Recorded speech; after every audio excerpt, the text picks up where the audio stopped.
cette année sainte, découvrons le Saint Curé.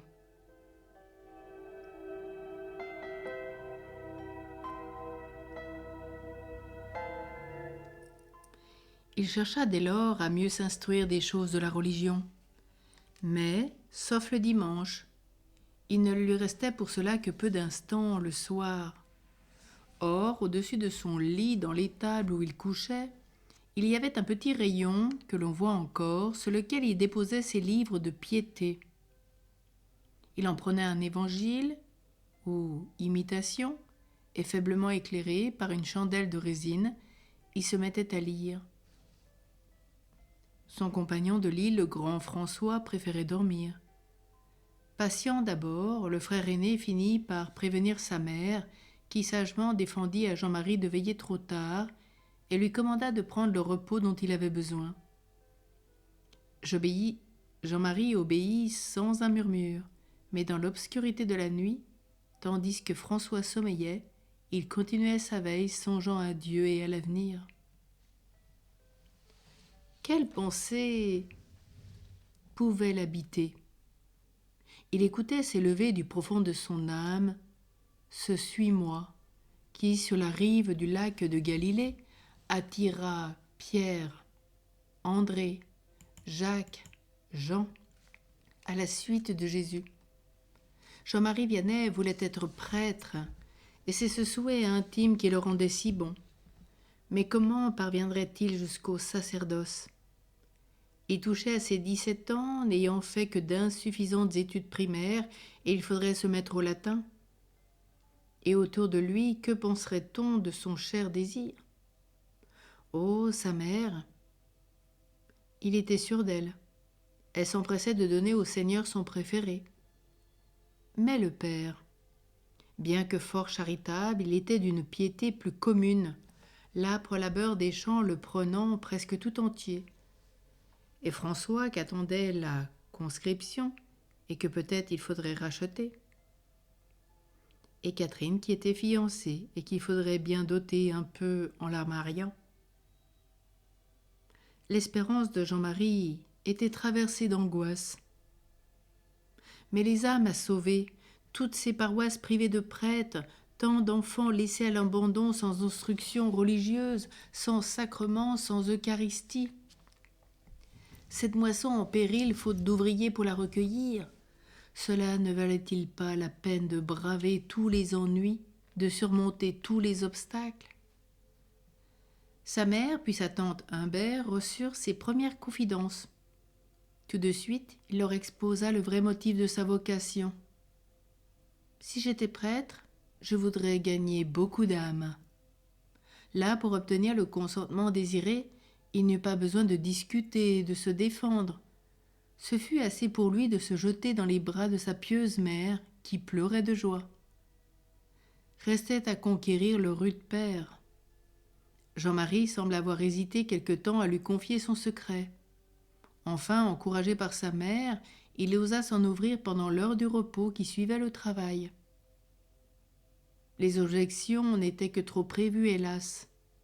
Mathieu Vianney fut inflexible. Payer les études d'un grand garçon après la dot de Catherine, marié depuis peu à M. Melun d'Écully, après le rachat de François, car c'était chose faite. François avait tiré un mauvais numéro, et on avait dû lui trouver un remplaçant. Vraiment, ce serait la ruine. Il n'y fallait plus songer. D'ailleurs, en un temps où le sort du prêtre était si précaire encore, qui se chargerait d'instruire un jeune homme de 18 ans? Aboutirait-il jamais? Jean-Marie garda un silence douloureux. Mathieu Vianney redit à sa femme les confidences du fils et l'accueil qu'elle avait reçu. En vain l'épouse chrétienne exposa-t-elle qu'il s'agissait du plus vertueux de leurs enfants, du plus laborieux et du plus sage. Ses arguments se retournèrent contre la cause qu'elle défendait. Jean-Marie était un solide travailleur, un laboureur déjà expérimenté. Raison de plus pour qu'il restât à la maison. D'ailleurs, le chef de famille se vieillissait. Faudrait-il prendre un second domestique? Bref, le fermier de Dardilly n'acceptait pas de céder à Dieu un tel trésor. Longue et opiniâtre fut la lutte. Elle dura près de 2 ans. Jean-Marie se taisait toujours, mais son désir se lisait dans son regard. Sa conduite exemplaire continuait de dire au père obstiné dans son refus la réalité d'une vocation impérieuse et qui capitulerait d'autant moins que le jeune homme avait l'approbation de son confesseur. Il était très vraisemblable que Jean-Marie Vianney confiât à M. Ray son désir et ses ennuis. Malheureusement, le vénérable prêtre avait contracté en exil de douloureuses infirmités. Au début de 1803, l'autorité diocésaine lui confirma bien son titre de curé de Dardilly, mais peu de mois après, il résiliait son poste et se retirait à Lyon.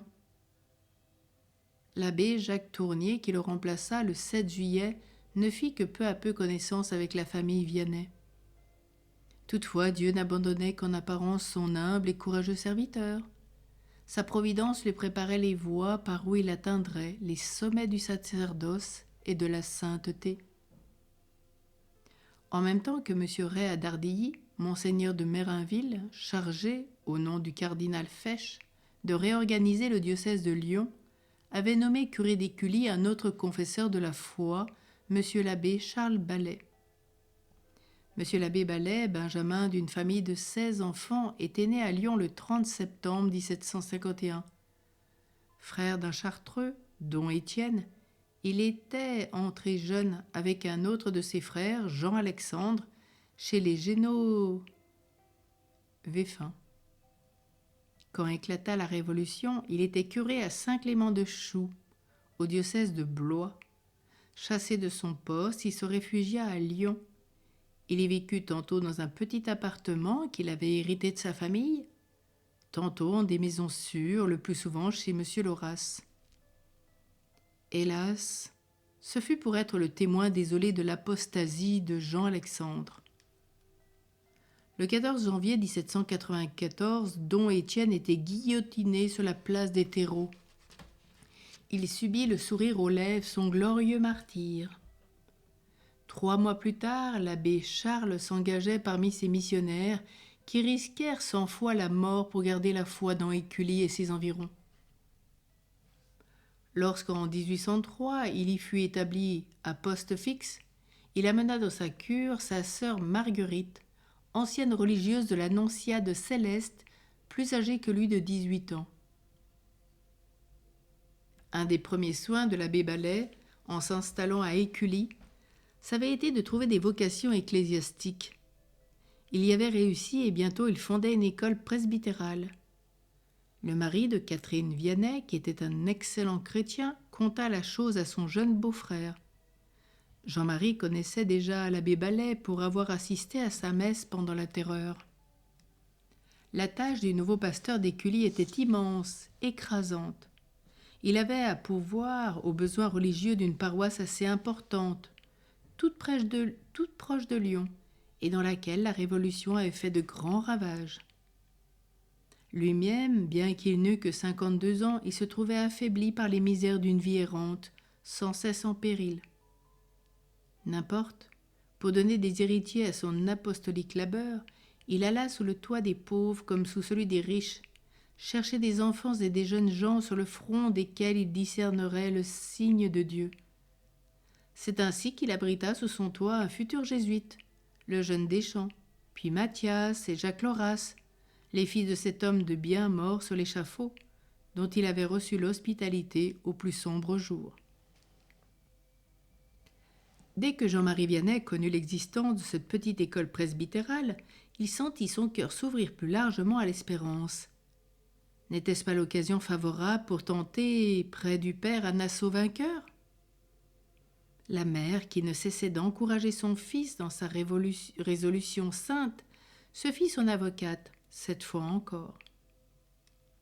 Elle expliqua à Mathieu Vianney qu'il ne s'agissait pas d'envoyer Jean-Marie au loin dans un séminaire. Le jeune homme resterait tout près d'eux, à Écully, où il avait fait sa première communion et où il retrouverait le toit des Humbert. Et puis la dépense ne serait pas onéreuse. Jean-Marie n'irait pas chez le curé Ballet que pour les leçons. La tante Marguerite lui ferait la soupe. Enfin, oui ou non, leur fils voulait-il autre chose que la volonté de Dieu? Mathieu Vaillannet fut gagné. Eh bien, répondit-il, puisque Jean-Marie y tient absolument, il ne faut pas le contrarier davantage. À cette heureuse nouvelle, notre aspirant pressa sa mère d'aller trouver l'abbé Ballet. Marie Vianney, accompagnée de sa sœur Marguerite Imbert, se trouva donc au presbytère d'Écully. Monsieur Ballet, maigre et de haute taille, avait un profil romain. Il était imposant, impressionnant à la première rencontre.